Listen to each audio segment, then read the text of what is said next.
Hi ആൾ PSC അവേഴ്സിൻ്റെ മറ്റൊരു പാർട്ടിലേക്ക് എല്ലാവർക്കും സ്വാഗതം. ഇന്ന് നമ്മൾ കാറ്റഗറി നമ്പർ 154/2023 നടന്ന ഒരു എക്സാമിൻ്റെ ക്വസ്റ്റ്യൻ പേപ്പർ ഒന്ന് നോക്കാം.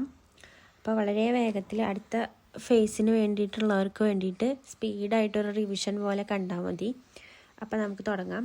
ഫസ്റ്റ് ചോദ്യം, 2022 IPL മെഗാ താരലേലത്തിൽ മലയാളി താരം ബേസിൽ തമ്പിയെ സ്വന്തമാക്കിയ ടീമാണ്. Option B Mumbai Indians. Answer മാത്രമേ വായിക്കണുള്ളൂ കേട്ടോ.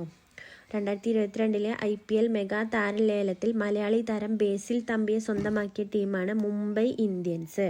അടുത്ത ചോദ്യം, കൊച്ചി മംഗളൂരു പ്രകൃതിവാതക പൈപ്പ് ലൈൻ പദ്ധതി ഉദ്ഘാടനം ചെയ്തത് പ്രധാനമന്ത്രി നരേന്ദ്രമോദിയാണ്. കൊച്ചി മംഗളൂരു പ്രകൃതിവാതക പൈപ്പ് ലൈൻ പദ്ധതി ഉദ്ഘാടനം ചെയ്തത് പ്രധാനമന്ത്രി നരേന്ദ്രമോദിയാണ്. അടുത്ത ചോദ്യം, 2021 മികച്ച സിനിമയ്ക്കുള്ള സംസ്ഥാന ചലച്ചിത്ര പുരസ്കാരത്തിന് അർഹമായ സിനിമയാണ് ദ ഗ്രേറ്റ് ഇന്ത്യൻ കിച്ചൺ. 2021 മികച്ച സിനിമയ്ക്കുള്ള സംസ്ഥാന ചലച്ചിത്ര പുരസ്കാരത്തിന് അർഹമായ സിനിമയാണ് ദ ഗ്രേറ്റ് ഇന്ത്യൻ കിച്ചൺ. നാലാമത്തെ ചോദ്യം, കേരളത്തിൽ ട്രാൻസ്ജെൻഡർ വ്യക്തികൾക്ക് തുടർ വിദ്യാഭ്യാസത്തിന് അവസരമൊരുക്കുന്ന സംസ്ഥാന സർക്കാർ പദ്ധതിയുടെ പേരാണ് സമന്വയ പദ്ധതി. കേരളത്തിൽ ട്രാൻസ്ജെൻഡർ വിദ്യാർത്ഥികൾക്ക് തുടർ വിദ്യാഭ്യാസത്തിന് അവസരമൊരുക്കുന്ന സംസ്ഥാന സർക്കാർ പദ്ധതിയുടെ പേരാണ് സമന്വയ പദ്ധതി. അടുത്ത ചോദ്യം, 2020 കേരള സാഹിത്യ അക്കാദമി അവാർഡിന് അർഹമായ നോവലാണ് ഏത്? അടിയാളപ്രേതം. 2020 കേരള സാഹിത്യ അക്കാദമി അവാർഡിന് അർഹമായ നോവലാണ് അടിയാളപ്രേതം. ആറാമത്തെ ചോദ്യം, കുടുംബശ്രീ ഉൽപ്പന്നമായ അമൃതം ന്യൂട്രിമിക്സ് 2022 ലഭിച്ച അവാർഡാണ് ഗ്ലൈൻ മാർക്ക് ന്യൂട്രീഷൻ അവാർഡ്. കുടുംബശ്രീ ഉൽപ്പന്നമായ അമൃതം ന്യൂട്രിമിക്സിന് 2022 ലഭിച്ച അവാർഡാണ് ഏത്? ഗ്ലൈൻ മാർക്ക് ന്യൂട്രീഷൻ അവാർഡ്. ഏഴാമത്തെ ചോദ്യം, രണ്ടാം പിണറായി വിജയൻ സർക്കാരിലെ സാംസ്കാരിക വകുപ്പ് മന്ത്രിയാണ് ശ്രീ സജി ചെറിയാൻ. രണ്ടാം പിണറായി വിജയൻ സർക്കാരിലെ സാംസ്കാരിക വകുപ്പ് മന്ത്രിയാണ് ആര്? ശ്രീ സജി ചെറിയാൻ. എട്ടാമത്തെ ചോദ്യം, കോവിഡ് കാലത്ത് സാങ്കേതിക സൗകര്യങ്ങൾ പ്രയോജനപ്പെടുത്തി വിക്ടേഴ്സ് ചാനൽ വഴിയും ഓൺലൈൻ മാധ്യമങ്ങൾ വഴിയും ക്ലാസുകൾ വീട്ടിലെത്തിച്ച പദ്ധതിയുടെ പേരെന്താണ്? ഫസ്റ്റ് ബെൽ എന്നാണ്. കോവിഡ് കാലത്ത് സാങ്കേതിക സൗകര്യങ്ങൾ പ്രയോജനപ്പെടുത്തി വിക്ടേഴ്സ് ചാനൽ വഴിയും ഓൺലൈൻ മാധ്യമങ്ങൾ വഴിയും ക്ലാസുകൾ വീടുകളിൽ എത്തിച്ച പദ്ധതിയുടെ പേരാണ് ഫസ്റ്റ് ബെൽ. ഒമ്പതാമത്തെ ചോദ്യം, ശ്രീഹരിക്കോട്ടയിലെ സതീഷ് ധവാൻ ബഹിരാകാശ കേന്ദ്രത്തിൽ നിന്നും 2022 വിക്ഷേപിച്ച PSLV C-52 റോക്കറ്റ് ഭ്രമണപഥത്തിലെത്തിച്ച 3 ഉപഗ്രഹങ്ങളിലെ ഭൗമ നിരീക്ഷണ ഉപഗ്രഹം ഏതാണെന്നാണ്. ആൻസർ ഓപ്ഷൻ സി ആണ്, EOS 04. ശ്രീഹരിക്കോട്ടയിലെ സതീഷ് ധവാൻ ബഹിരാകാശ കേന്ദ്രത്തിൽ നിന്നും 2022 വിക്ഷേപിച്ച ഏതാണ്? PSLV C-52 റോക്കറ്റ് ഭ്രമണപഥത്തിലെത്തിച്ച 3 ഉപഗ്രഹങ്ങളിലെ ഭൗമ നിരീക്ഷണ ഉപഗ്രഹമാണ് EOS 04. പത്താമത്തെ ചോദ്യം, ഇന്ത്യയിൽ ആദ്യമായിട്ട് കൊച്ചി മുസ്രിസ് ബിനാലെ നടന്ന വർഷമാണ്. Option C 2012. ഓപ്ഷൻ സി 2012 എന്ത്? കൊച്ചി മുസ്രിസ് ബിനാലെ ഇന്ത്യയിൽ ആദ്യമായിട്ട് നടന്നത്. അപ്പോൾ ഒന്നുകൂടെ നോക്കാം. 2022 IPL മെഗാ താരലേലത്തിൽ മലയാളി താരം ബേസിൽ തമ്പിയെ സ്വന്തമാക്കിയ ടീമാണ് ആര്? മുംബൈ ഇന്ത്യൻസ്. അടുത്ത ചോദ്യം, കൊച്ചി മംഗളൂരു പ്രകൃതിവാതക പൈപ്പ് ലൈൻ പദ്ധതി ഉദ്ഘാടനം ചെയ്തത് ആരാണ്? പ്രധാനമന്ത്രി നരേന്ദ്രമോദിയാണ്. മൂന്നാമത്തെ ചോദ്യം, 2021 മികച്ച സിനിമയ്ക്കുള്ള സംസ്ഥാന ചലച്ചിത്ര പുരസ്കാരത്തിന് അർഹമായ സിനിമയാണ് ദ ഗ്രേറ്റ് ഇന്ത്യൻ കിച്ചൺ. കേരളത്തിൽ ട്രാൻസ്ജെൻഡർ വ്യക്തികൾക്ക് തുടർ വിദ്യാഭ്യാസത്തിന് അവസരം ഒരുക്കുന്ന സംസ്ഥാന സർക്കാർ പദ്ധതിയുടെ പേരാണ് എന്ത്? സമന്വയ പദ്ധതി. അടുത്ത ചോദ്യം, 2020 കേരള സാഹിത്യ അക്കാദമി അവാർഡിന് അർഹമായ നോവലാണ് ഏത്? അടിയാളപ്രേതം. ആറാമത്തെ ചോദ്യം, കുടുംബശ്രീ ഉൽപ്പന്നമായ അമൃതം ന്യൂട്രിമിക്സിന് 2022 ലഭിച്ച അവാർഡാണ് ഗ്ലൈൻ മാർക്ക് ന്യൂട്രീഷൻ അവാർഡ്. ഏഴാമത്തെ ചോദ്യം, രണ്ടാം പിണറായി വിജയൻ സർക്കാരിലെ സാംസ്കാരിക വകുപ്പ് മന്ത്രിയായിരുന്നു ആര്? ശ്രീ സജി ചെറിയാൻ. എട്ടാമത്തെ ചോദ്യം, കോവിഡ് കാലത്ത് സാങ്കേതിക സൗകര്യങ്ങൾ പ്രയോജനപ്പെടുത്തി വിക്ടേഴ്സ് ചാനൽ വഴിയും ഓൺലൈൻ മാധ്യമങ്ങൾ വഴിയും ക്ലാസുകൾ വീടുകളിൽ എത്തിച്ച പദ്ധതിയുടെ പേരാണിത് ഫസ്റ്റ് ബെൽ. ഒമ്പതാമത്തെ ചോദ്യം, ശ്രീഹരിക്കോട്ടയിലെ സതീഷ് ധവാൻ ബഹിരാകാശ കേന്ദ്രത്തിൽ നിന്നും 2022 വിക്ഷേപിച്ച PSLV C-52 റോക്കറ്റ് ഭ്രമണപഥത്തിലെത്തിച്ച 3 ഉപഗ്രഹങ്ങളിലെ ഭൗമ നിരീക്ഷണ ഉപഗ്രഹം ഏതാണ്? EOS 04 ആണ്. പത്താമത്തെ ചോദ്യം, ഇന്ത്യയിൽ ആദ്യമായിട്ട് കൊച്ചി മുസ്രിസ് ബിനാലെ നടന്ന വർഷമാണേത്? 2012. ഇന്ത്യയിൽ തന്നെ ആദ്യമായിട്ട് കൊച്ചി മുസ്രിസ് ബിനാലെ നടന്നതെന്നാണ് 2012. 11ാമത്തെ ചോദ്യം, അപ്പോൾ ചോദ്യം, ഇന്ത്യയിലെ ഏറ്റവും വേഗത്തിൽ ഒഴുകുന്ന നദിയായ ടീസ്റ്റ ഏതെല്ലാം സംസ്ഥാനങ്ങളിലൂടെയാണ് ഒഴുകുന്നത്? ആൻസർ എന്താണ്? സിക്കിമും പശ്ചിമ ബംഗാളിലൂടെയാണ് ഇന്ത്യയിലെ ഏറ്റവും വേഗതയിൽ ഒഴുകുന്ന നദിയായ ടീസ്റ്റ ഒഴുകുന്നത്.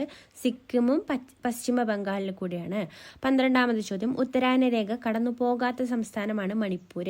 ഉത്തരായന രേഖ കടന്നു പോകാത്ത സംസ്ഥാനമാണേത്? മണിപ്പൂർ. ഉത്തരായന രേഖ കടന്നു പോകാത്ത സംസ്ഥാനമാണ് മണിപ്പൂർ. കടന്നു പോകുന്ന സംസ്ഥാനങ്ങളാണ് ഇതൊക്കെ? മധ്യപ്രദേശ്, ഗുജറാത്ത്, പശ്ചിമ ബംഗാൾ.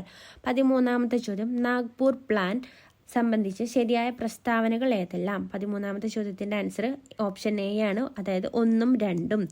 എന്താണ്? റോഡിൻ്റെ സാന്ദ്രത 16 km/100 സ്ക്വയർ കിലോമീറ്റർ എന്ന ലക്ഷ്യം കൈവരിക്കാൻ അടുത്തത് ആദ്യത്തെ 20 വർഷ വികസന പദ്ധതി. നാഗ്പൂർ പ്ലാനിൽ ഉൾപ്പെടുന്നതാണെന്ത്? റോഡിൻ്റെ സാന്ദ്രത 16 km/100 സ്ക്വയർ കിലോമീറ്റർ എന്ന ലക്ഷ്യം കൈവരിക്കാനും ആദ്യത്തെ 20 വർഷ വികസന പദ്ധതിയുമാണ്. 14ാമത്തെ ചോദ്യം, ഇന്ത്യയിലെ പ്രധാന വ്യവസായ മേഖലകളിൽ ഉൾപ്പെടാത്ത പ്രദേശമാണേത്? Option D, Ambala, Amritsar. ഇന്ത്യയിലെ പ്രധാന വ്യവസായ മേഖലകളിൽ ഉൾപ്പെടാത്ത പ്രദേശമാണ് അംബാല, അമൃത്സറിൽ. 15ാമത് അപ്പോൾ ഉൾപ്പെടുന്ന പ്രദേശങ്ങൾ ഏതൊക്കെയാണ്? മുംബൈ, പൂനെ, ഗുജറാത്ത്, കൊല്ലം, തിരുവനന്തപുരം ഒക്കെ ഇന്ത്യയിലെ പ്രധാന വ്യവസായ മേഖലകളിൽ ഉൾപ്പെടുന്ന പ്രദേശങ്ങളാണ്. ഉൾപ്പെടാത്തതാണ് അംബാല, അമൃത്സർ. 15ാമത്തെ ചോദ്യം, ഇന്ത്യയിലെ ആദ്യത്തെ കാർബൺ ന്യൂട്രൽ വില്ലേജായി സ്ഥിതി ചെയ്യുന്ന ജില്ലയാണ് ഓപ്ഷൻ ഡി, വയനാട്. ഇന്ത്യയിലെ ആദ്യത്തെ കാർബൺ ന്യൂട്രൽ വില്ലേജായിട്ട് സ്ഥിതി ചെയ്യുന്ന ജില്ലയാണ് ഏത്? വയനാട്. 16ാമത്തെ ചോദ്യം, ദേശീയ ജലപാത 2 NW2 സംബന്ധിച്ച് ശരിയായ പ്രസ്താവനകൾ ഏതെല്ലാം? ഓപ്ഷൻ സി ആണ്, 2ഉം 4ഉമാണ് ശരിയായത്. സാധ്യ മുതൽ ധൂബ്രി വരെ സ്ഥിതി ചെയ്യുന്നു. ഇന്ത്യയും ബംഗ്ലാദേശും തമ്മിൽ പങ്കിടുന്നു. അപ്പോൾ ദേശീയ ജലപാത 2 നാഷണൽ വാട്ടർവേ 2 സംബന്ധിച്ച് ശരിയായ പ്രസ്താവനയാണ് എന്തൊക്കെ? സാധ്യ മുതൽ ധൂബ്രി വരെ സ്ഥിതി ചെയ്യുന്നു. ഇന്ത്യയും ബംഗ്ലാദേശും തമ്മിൽ പങ്കിടുന്നു. 17ാമത്തെ ചോദ്യം, ഇന്ത്യ ഉപഭൂഖണ്ഡത്തിൽ ഇന്ത്യയെ കൂടാതെ ഏതെല്ലാം രാജ്യങ്ങൾ ഉൾപ്പെടുന്നു? ഓപ്ഷൻ ബി ആണ്, ഓപ്ഷൻ സി ആണ്, ഭൂട്ടാൻ, നേപ്പാൾ, ബംഗ്ലാദേശ്, പാകിസ്ഥാൻ. ഇന്ത്യൻ ഉപഭൂഖണ്ഡത്തിൽ ഇന്ത്യയെ കൂടാതെ ഏതെല്ലാം രാജ്യങ്ങൾ ഉൾപ്പെടുന്നു? ഭൂട്ടാൻ, നേപ്പാൾ, ബംഗ്ലാദേശ്, പാകിസ്ഥാൻ. ഭൂട്ടാൻ, നേപ്പാൾ, ബംഗ്ലാദേശ്, പാകിസ്ഥാനൊക്കെ ഇന്ത്യൻ ഉപഭൂഖണ്ഡത്തിൽ ഇന്ത്യയെ കൂടാതെ ഉൾപ്പെടുന്ന രാജ്യങ്ങളാണ്. 18 ഊർജായനം പദ്ധതിയുടെ ഭാഗമായിട്ട് പ്രഖ്യാപിക്കപ്പെട്ട ഇന്ത്യയിലെ ആദ്യത്തെ ഫിലമെന്റ് ബൾബ് ഫ്രീ പഞ്ചായത്താണേത്? Option A, Peelikode. ഊർജായനം പദ്ധതിയുടെ ഭാഗമായിട്ട് പ്രഖ്യാപിക്കപ്പെട്ട ഇന്ത്യയിലെ ആദ്യത്തെ ഫിലമെന്റ് ബൾബ് ഫ്രീ പഞ്ചായത്താണേത്? Option A, Peelikode. 19ാമത്തെ ചോദ്യം, ഫുഡ് ലൂസ് വ്യവസായങ്ങളെ സംബന്ധിക്കുന്ന ശരിയായ പ്രസ്താവനകൾ ഏതെല്ലാം? ഫുഡ് ലോസ് വ്യവസായങ്ങളെ സംബന്ധിക്കുന്ന ശരിയായ പ്രസ്താവന ഓപ്ഷൻ ബി, 2ഉം 4ഉമാണ്. എന്തൊക്കെയാണ്? വ്യവസായ സ്ഥാനീയ ഘടകങ്ങൾ കൂടുതലായിട്ട് ബാധിക്കുന്നില്ല. പിന്നെന്താണ്? പരിസ്ഥിതി സൗഹൃദ വ്യവസായമാണ്. വ്യവസായ സ്ഥാനീയ ഘടകങ്ങൾ കൂടുതലായിട്ട് ബാധിക്കുന്നില്ല, പരിസ്ഥിതി സൗഹൃദ വ്യവസായമാണ്. 20ാമത് ചോദ്യം, ഇന്ത്യ വിക്ഷേപിച്ച EOS-04 എന്ന ഉപഗ്രഹത്തെ സംബന്ധിച്ച തെറ്റായ പ്രസ്താവന ഏത്? തെറ്റായത് 2021 ഫെബ്രുവരി 14 വിക്ഷേപിച്ചു എന്നതാണ്. അപ്പോൾ ശരിയായ പ്രസ്താവനകളാണ് PSLV-C-52 എന്ന വാഹനമാണ് ഇതിൻ്റെ വിക്ഷേപണത്തിന് ഉപയോഗിച്ചത്. ഇത് നമ്മൾ നേരത്തെ പറഞ്ഞ കാര്യമാണ്. അടുത്തത്, ഇത് ഒരു റഡാർ ഇമേജിംഗ് റിസാറ്റ് ഉപഗ്രഹമാണ്. RISAT റിസാറ്റ് ഉപഗ്രഹമാണ് എന്ത്?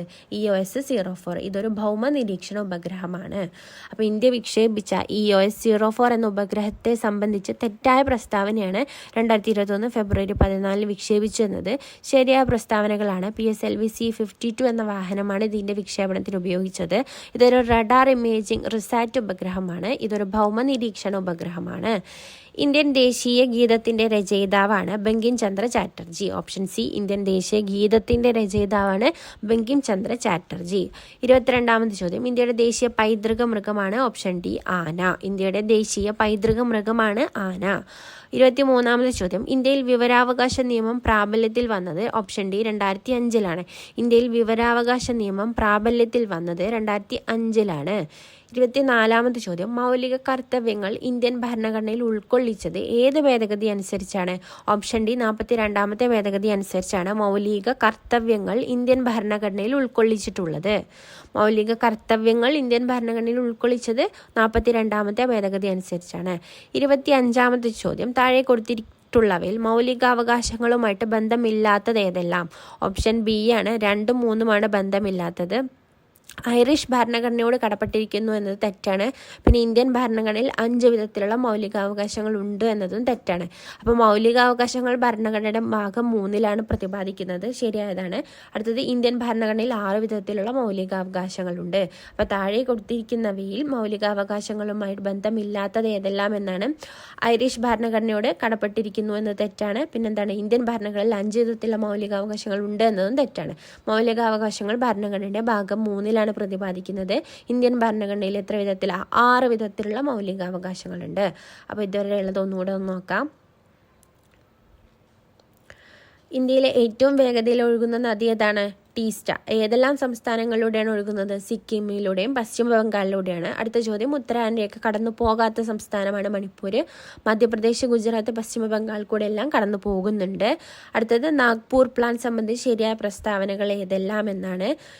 1ഉം 2ഉമാണ് ശരി. എന്താണ്? റോഡിൻ്റെ സാന്ദ്രത 16 km/100 സ്ക്വയർ കിലോമീറ്റർ എന്ന ലക്ഷ്യം കൈവരിക്കലും ആദ്യത്തെ 20 വർഷ വികസന പദ്ധതിയുമാണ് എന്ത്?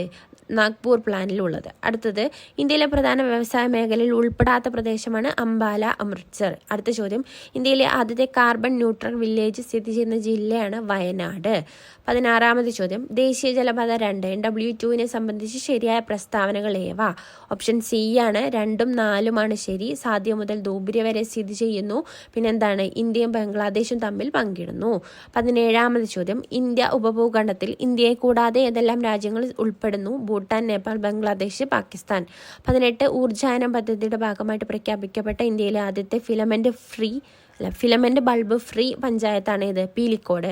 19 ഫൂട്ട് ലോസ് വ്യവസായങ്ങളെ സംബന്ധിച്ച് ശരിയായ പ്രസ്താവനകളാണ്. വ്യവസായ സ്ഥാനീയ ഘടകങ്ങൾ കൂടുതലായിട്ട് ബാധിക്കുന്നില്ല. പരിസ്ഥിതി സൗഹൃദ വ്യവസായമാണ്. 20ാമത് ചോദ്യം, ഇന്ത്യ വിക്ഷേപിച്ച EOS-04 എന്ന ഉപഗ്രഹത്തെ സംബന്ധിച്ച് തെറ്റായ പ്രസ്താവനയാണ്. ഓപ്ഷൻ എ 2021 ഫെബ്രുവരി 14 വിക്ഷേപിച്ചു എന്നുള്ളത്. ശരിയായ പ്രസ്താവനകളാണ് ഇതൊക്കെ. PSLV C-52 എന്ന വാഹനമാണ് ഇതിൻ്റെ വിക്ഷേപണത്തിന് ഉപയോഗിച്ചത്. ഇതൊരു റഡാർ ഇമേജിംഗ് റിസാറ്റ് ഉപഗ്രഹമാണ്. പിന്നെ ഇതൊരു ഭൗമ നിരീക്ഷണ ഉപഗ്രഹമാണ്. അടുത്ത ചോദ്യം, ഇന്ത്യൻ ദേശീയ ഗീതത്തിൻ്റെ രചയിതാവാണ് ബങ്കിം ചന്ദ്ര ചാറ്റർജി. ഇന്ത്യയുടെ ദേശീയ പൈതൃക മൃഗമാണിത്? ആന. ഇന്ത്യയിൽ വിവരാവകാശ നിയമം പ്രാബല്യത്തിൽ വന്നത് 2005 മൗലിക കർത്തവ്യങ്ങൾ ഇന്ത്യൻ ഭരണഘടനയിൽ ഉൾക്കൊള്ളിച്ചിട്ടുള്ളത് 42ാമത്തെ ഭേദഗതി പ്രകാരമാണ്. താഴെ കൊടുത്തിരിക്കുന്നവയിൽ മൗലികാവകാശങ്ങളുമായിട്ട് ബന്ധമില്ലാത്തത് ഏതെല്ലാം? ഐറിഷ് ഭരണഘടനയോട് കടപ്പെട്ടിരിക്കുന്നത്. ഇന്ത്യൻ ഭരണഘടനയിൽ 5 വിധത്തിലുള്ള മൗലികാവകാശങ്ങൾ ഉണ്ട് എന്നത് തെറ്റാണ്. ശരിയായത് ഏതൊക്കെയാണ്? മൗലികാവകാശങ്ങൾ ഭരണഘടന 3ാം ഭാഗത്തിൽ പ്രതിപാദിക്കുന്നു. ഇന്ത്യൻ ഭരണഘടനയിൽ 6 വിധത്തിലുള്ള മൗലികാവകാശങ്ങളുണ്ട്. അപ്പോൾ ബാക്കി അടുത്ത പാർട്ടിലെടുക്കാം. അപ്പോൾ നമ്മുടെ ക്ലാസ്സുകളൊക്കെ എല്ലാവർക്കും ഇഷ്ടപ്പെടുന്നുണ്ടെന്ന് വിചാരിക്കുന്നു. നമ്മുടെ ക്ലാസ്സുകളൊക്കെ ഇഷ്ടപ്പെട്ടാൽ ലൈക്ക് ചെയ്യൂ, ഷെയർ ചെയ്യൂ, കമൻറ്റ് ചെയ്യൂ. നിങ്ങളുടെ അഭിപ്രായങ്ങളും നിർദ്ദേശങ്ങളൊക്കെ കമൻറ്റ് ബോക്സിൽ അറിയിക്കൂ. ചാനൽ ഇതുവരെ സബ്സ്ക്രൈബ് ചെയ്തില്ലെങ്കിൽ ഒന്ന് സബ്സ്ക്രൈബ് ചെയ്തേക്കണേ. Thank you. Have A nice day.